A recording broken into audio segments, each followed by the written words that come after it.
Hi, and thanks for listening. This is Sherry Andrea, and I really appreciate you. I always forget to do this at the beginning of the video, but I'm trying to get better at it. So if you're looking for me, you can find me at sherryspeaks.com. You can always feel free to go there, click contacts in the menu, and you can send me, that form will send an email to me. And I usually respond to everyone. I try not to miss responding to anyone. But if you don't get a response from me, it may just be because it was on a day where I got a lot of email, and sometimes, you get so much email and then there's junk mail on top of it. So don't feel bad if you have to contact me like a second time. Don't feel like you're bothering me or anything. Okay, so what I'm going to be talking about right now is how you need to stand up and speak up without it affecting you on the inside. Where the idea of this talk came from is because a couple of days ago on one of my attunement videos, and please forgive my son is laughing in the background. He is watching videos online. Anyway, a couple of days ago, someone had made a comment on one of my attunement videos.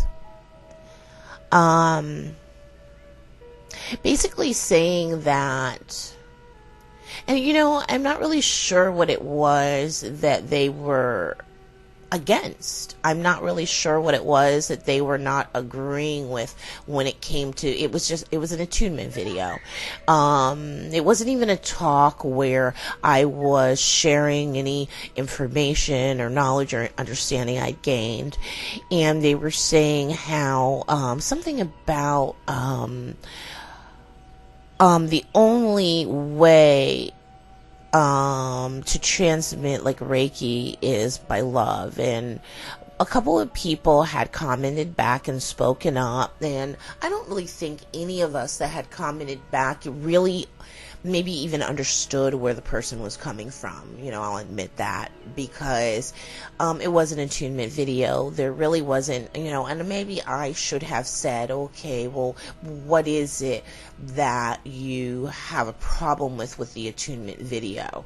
But I responded, and unfortunately, occasionally when you make YouTube videos, there's going to be a certain percentage of people who are online for the sole purpose of getting into disputes with people, who are just looking for a fight. Now, they don't call it a fight.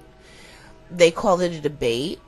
If you question their motives, they will tell you, oh, there's nothing wrong with me sharing my opinion, and that is true. However, sometimes in sharing, some of these people in sharing their opinion, what they're actually really doing is they're going on attack of the person who created this video or who's saying whatever. And maybe they don't realize it. Maybe they don't realize that they're literally going after a person, or a real life human being, and they're going on the attack. Now, there was a time, quite a few years ago, when my standard thing to do when it came to that was to not respond. I'd leave the comment there and I just simply would not respond. But that is because there was a period of time in my life, quite a few years, where the way I would describe it is that I was almost doing this vow of silence thing.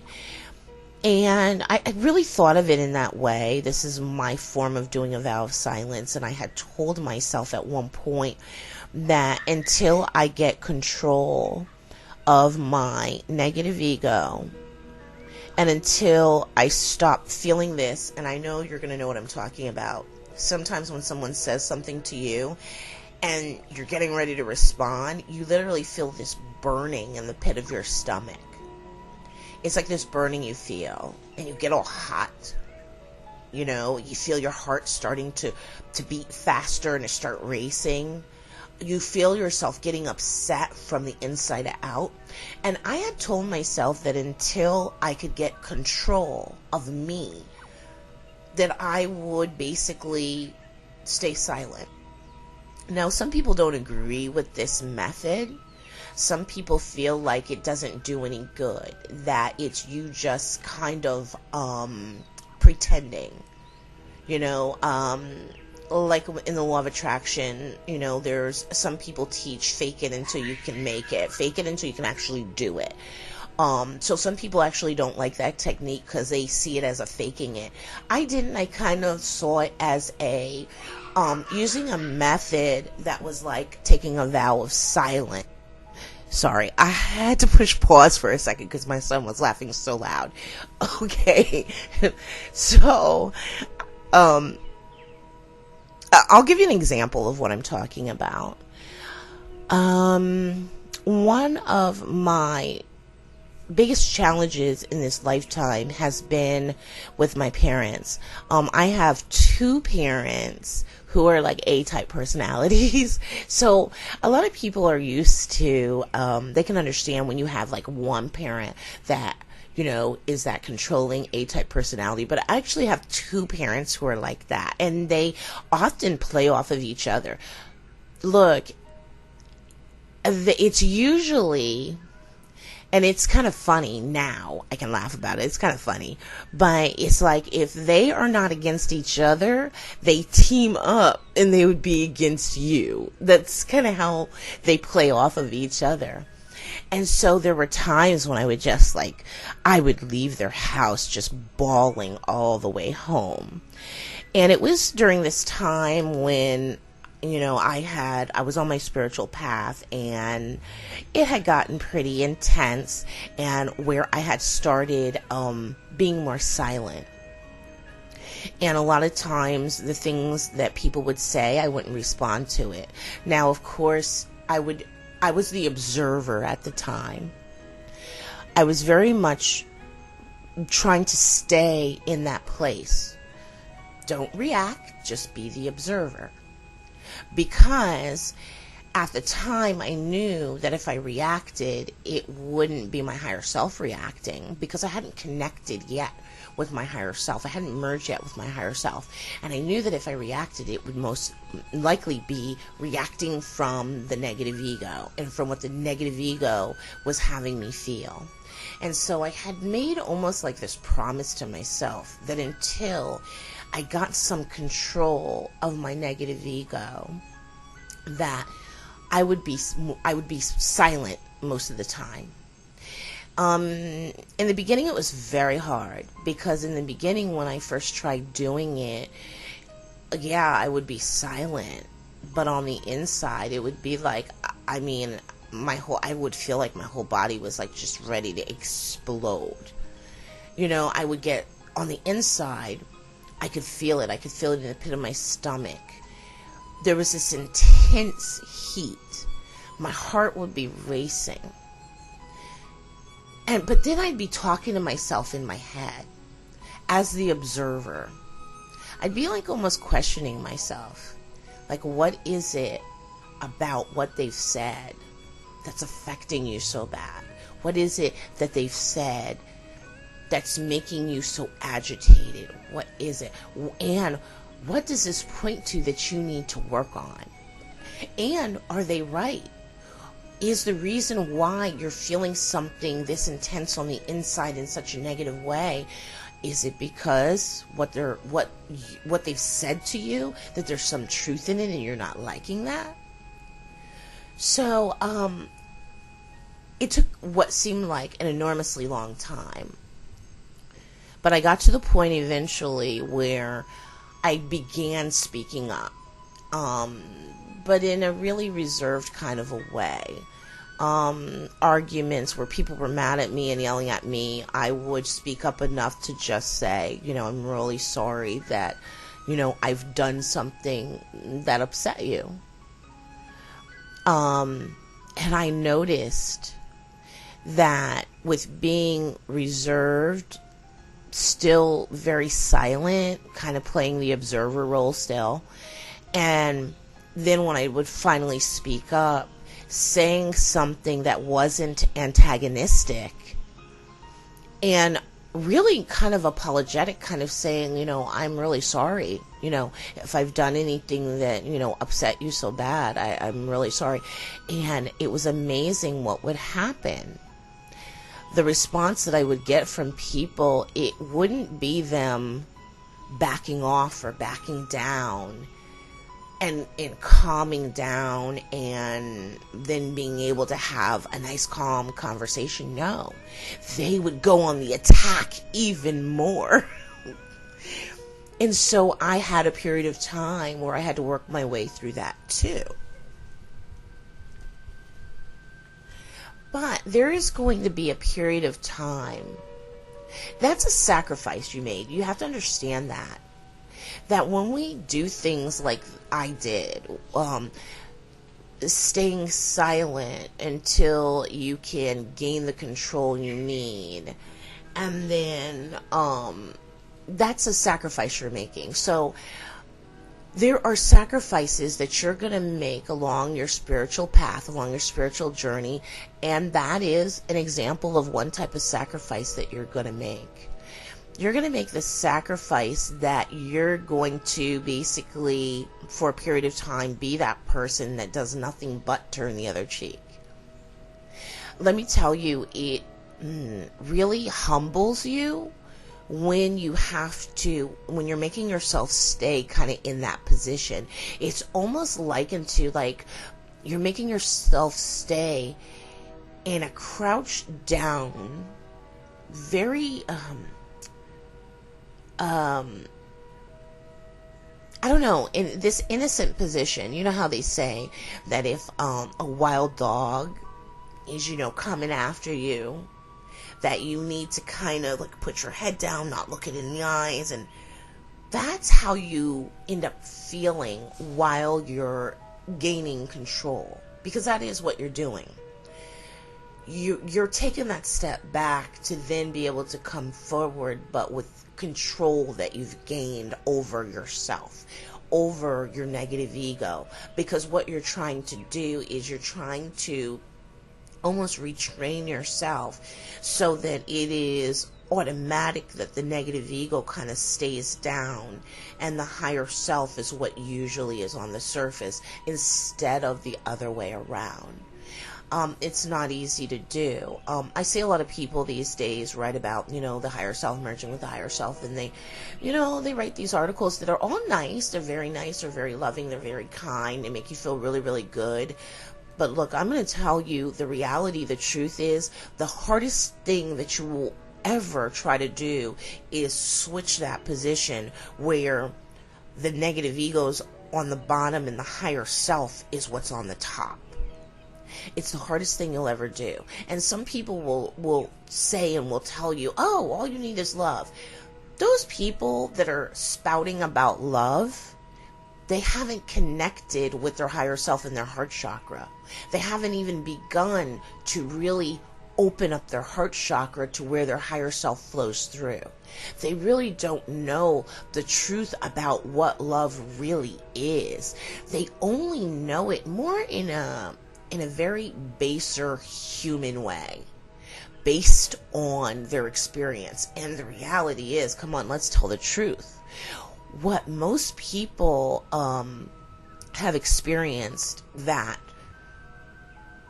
has led them to believe that they understand love are these human experiences that they've had. So some of them actually think love is some of these negative things that they've experienced. Some of these people haven't even actually, as of yet, truly experienced love. Until you connect in your heart, reconnect back not only with your higher self, but with God, and that connection literally opens your heart fully back up, you don't actually really know what that love that is so powerful and so healing actually really is. So it'll be the hardest thing you ever try to do to get the negative ego to be subservient and the higher self to be the one that's on top and the one that's speaking out. Okay, so, but when you do, the thing is, eventually, you are going to have to start speaking up again. Because the reality is, there's a lot of people out there that are going to be communicating with you and coming at you with their negative ego. I liken the negative ego to the devil.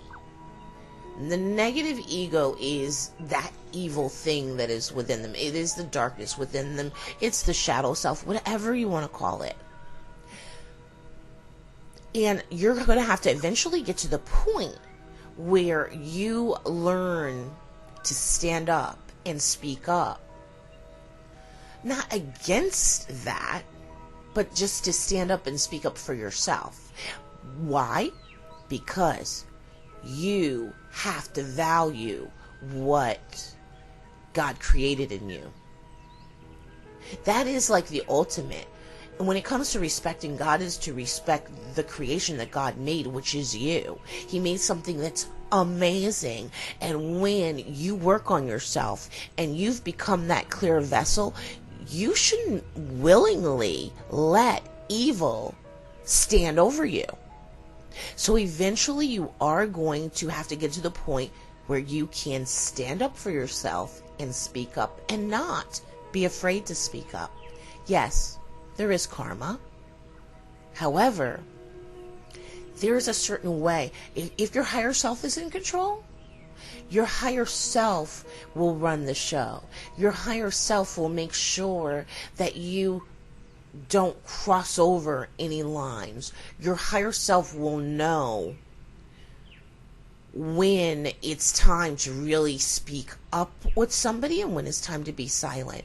My higher self knows more than I know. I trust my higher self. I don't doubt my higher self.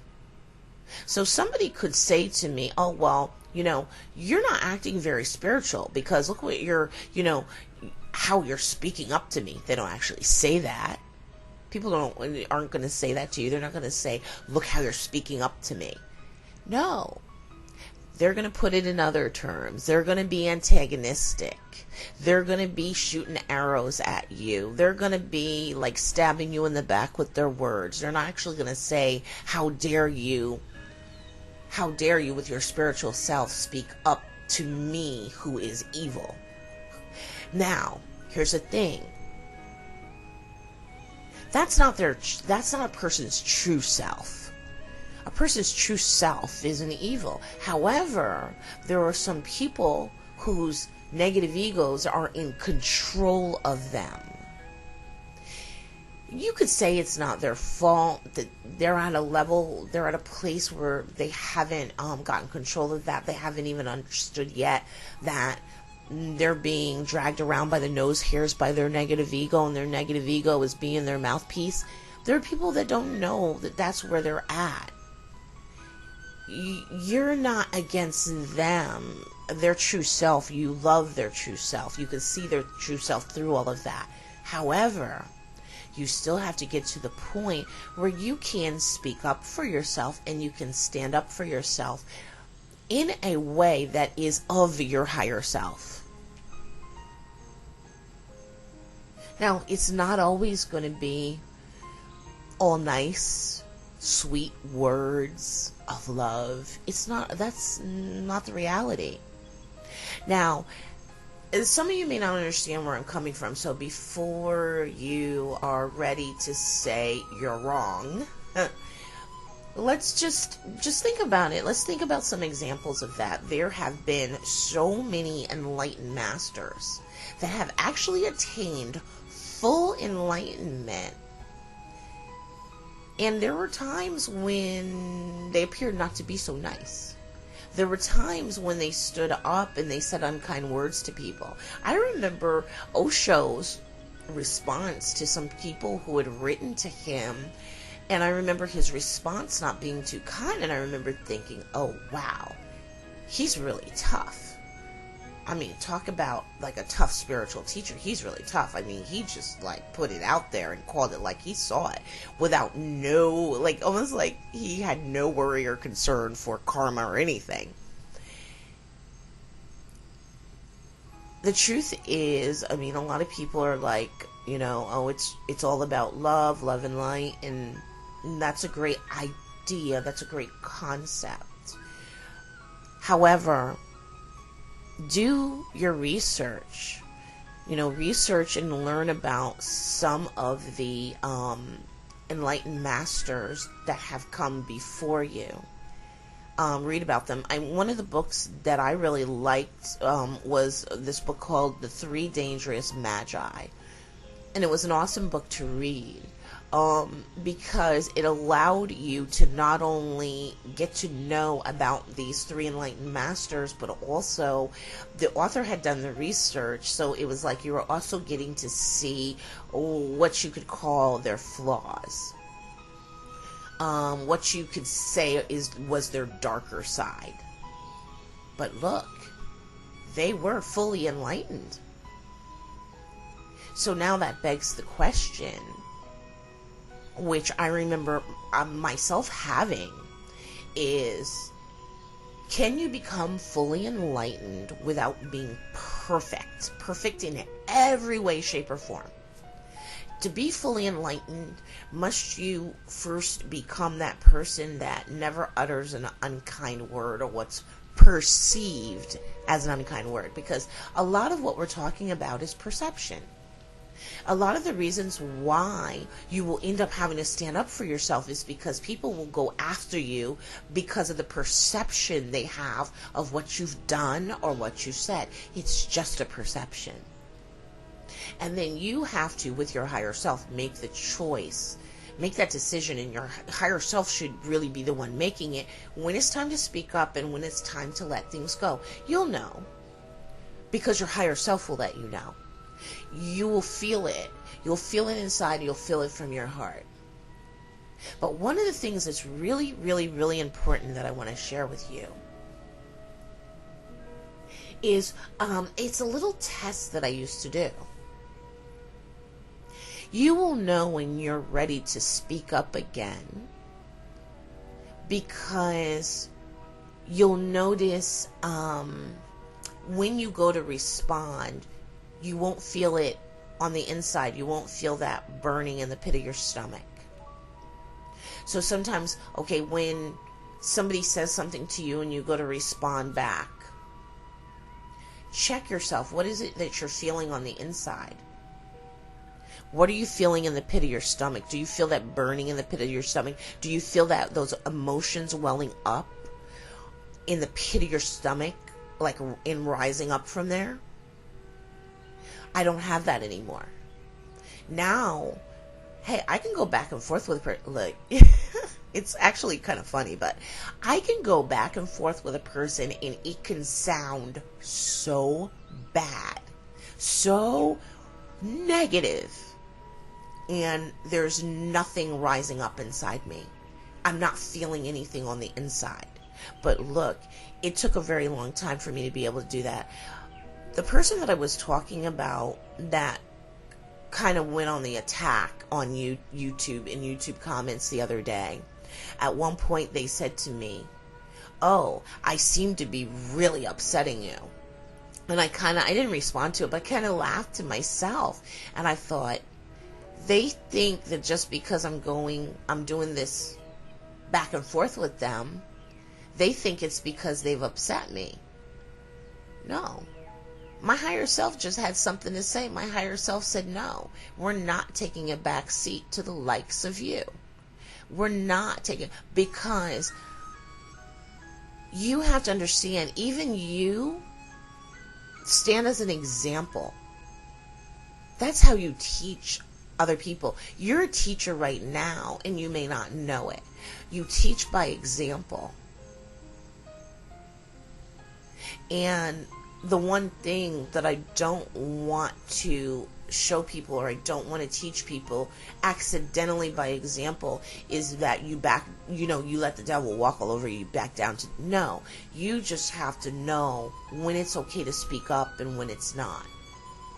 You also have to know that many times it is okay to speak up when it's, one, in defense of another person, or two, because and this kind of is the same in defense of another person, but when you're speaking up because of the risk of the other person being heard, may send some people that are listening to them down the wrong path, or may give them the wrong teachings or the wrong ideas.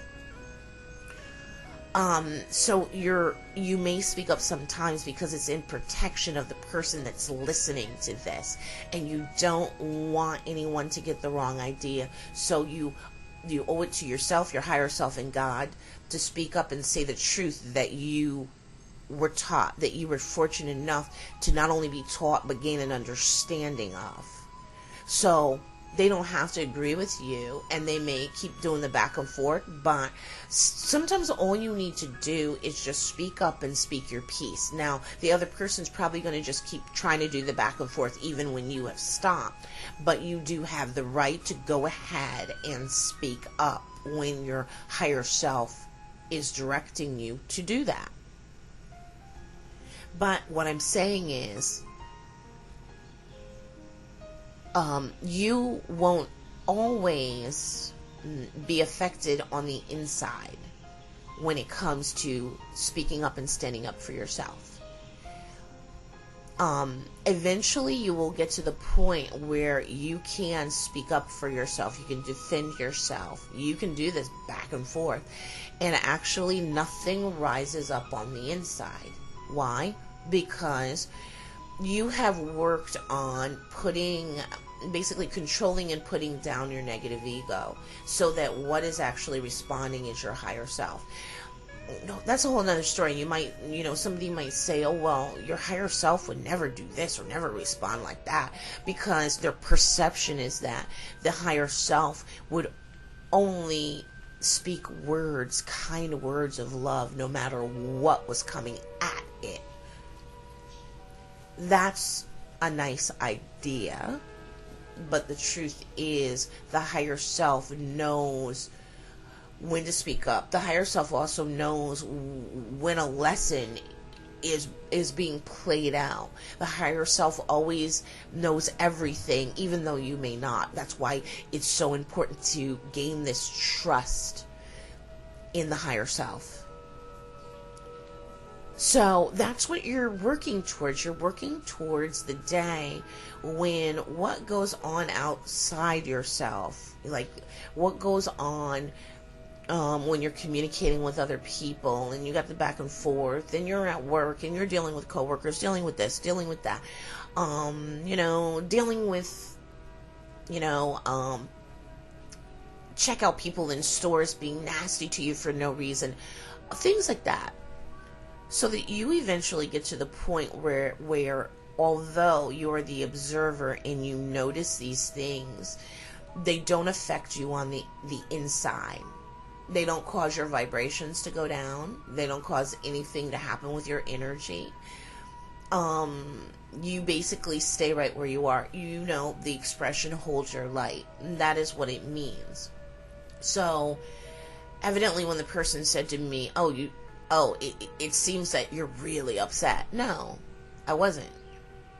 Because I have gained control of being able to hold my light and hold where I'm at and not dip down, not be affected on the inside, it was easy. And that's why, once I had another coaching session to do, I politely told them, I was like, I have to go now. I have a coaching session to do, so I can't continue this back and forth with you right now. And you could continue if you'd like to. I'm just letting you know you're going to be talking to yourself. And I went about my business and did my coaching session and did what I had to do. Funny enough, the funniest thing happened 2 days later today. The person actually subscribed to me on YouTube. And I was like, oh my goodness, for how nasty this person was to me and the awful things they said and how rude they were. They actually then turned around 2 days later and subscribed to me. So it's kind of funny. So it just goes to show you, you have to trust your higher self. Your higher self knows what it's doing. Sometimes your higher self just simply knows what a person needs to hear, or that a person needs to finally run up against that brick wall that they can't easily walk all over. That maybe it's just time for that. And you don't know it. And you're being used. And keep in mind, so many of you have said that prayer, has in prayer asked for God, use me. Let me help. Let me be of help. Use me. Be careful what you ask for. You just might get it. You may think that you're only going to be used in good ways and in good situations, but no, you're not. There are some tough things, some lessons that people need to get. And guess what? Somebody is going to be used to give them that lesson, and it may just be you, because you put that call out there to say, God, use me. Let me be your servant. Use me. Let me help people. Use me. Be careful what you ask for. Because literally, when you're in service and you're being used, sometimes you're being used to help people get the lesson they need at the time. And yeah, sometimes you have to play the role of the bad guy. It's a sacrifice you make. But there's a bigger picture. And so you should be willing to make that sacrifice. You should be okay with it because you get the bigger picture.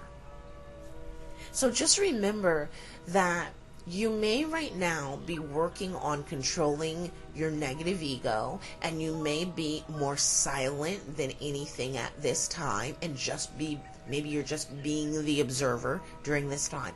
But just don't forget, eventually there is going to come a time where you are going to have to stand up and speak up. Because that is what you signed up for, basically. So I hope you found this talk interesting. And feel free to comment, or any examples that you have, any experiences that you've had, or if there's anything that's going on with you that you're wondering, if it's like anything I've talked about or what's going on with you, feel free to comment, and I try to respond to all of the comments. I look forward to hearing from you, and I always love to hear about your experiences, and how you're handling it, how you're dealing with it. Any help that I can give, of course, I'm always willing to. It's been amazing, and I appreciate you. Namaste.